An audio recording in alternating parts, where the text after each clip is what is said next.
ஆன்மீகத்தில் வந்து எல்லோரும் அவங்க வேலையை பார்த்துட்டு கரெக்டாக இருக்காங்க. இந்து முஸ்லீம்லாம் ஒற்றுமையாக தான் இருக்காங்க.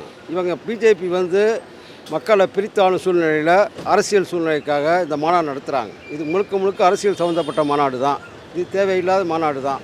அதனால தான் அரசாங்கம் கூட அனுமதி கொடுக்கறதுக்கு ரொம்ப தயங்குறாங்க. பக்தர்களுக்கும் பிஜேபிக்கும் எந்த சம்மந்தமும் கிடையாது. ஆனால் அரசியல் நோக்கத்துக்காக தான் இந்த மாதிரி ஒரு வேலையெல்லாம் செஞ்சுக்கிட்டு இருக்காங்க. இதுதான் உண்மை. என்ன அந்த இதில் முன்னாக்க மாநாடு ஆன்மீக மாநாடுன்னு வச்சாக்க நம்மளுக்கு ஒரு ஓட்டு விழுகாதா, நம்ம அதில் பேர் வாங்கலாம் அப்படின்னு தமிழ்நாட்டில் வந்து பிஜேபிக்கு இடம் இல்லை. பாஜக வந்து ஓட்டு வங்கி ஏதாச்சும் கண்டிப்பாக வராது. எப்பவும் இங்கே வந்து திராவிடம் தான். அது எவ்வளோ பேர் சீண்டி பார்த்துறாங்க. ஆன்மீகமும் போவாங்க மக்கள், ஆனால் எதுக்கு ஓட்டு போடணும் போடுவாங்க. இவங்களுக்குள்ளே தான் ஜெயிப்பாங்களேக்காண்டி அவன் வர முடியாது. காங்கிரஸ் போயிட்டாங்க, இந்த இனப்பாடுகளோட முடிஞ்சு போச்சு அவங்களுக்கு. அது ஏதோ கூட்டணியில் தான் இருக்க முடியும் இனிமேல்ட்டு. அதனால் பிஜேபி வரதுக்கு வாய்ப்பே கிடையாது. அவங்க என்ன வேணால் போட்டி பாட்டோம்.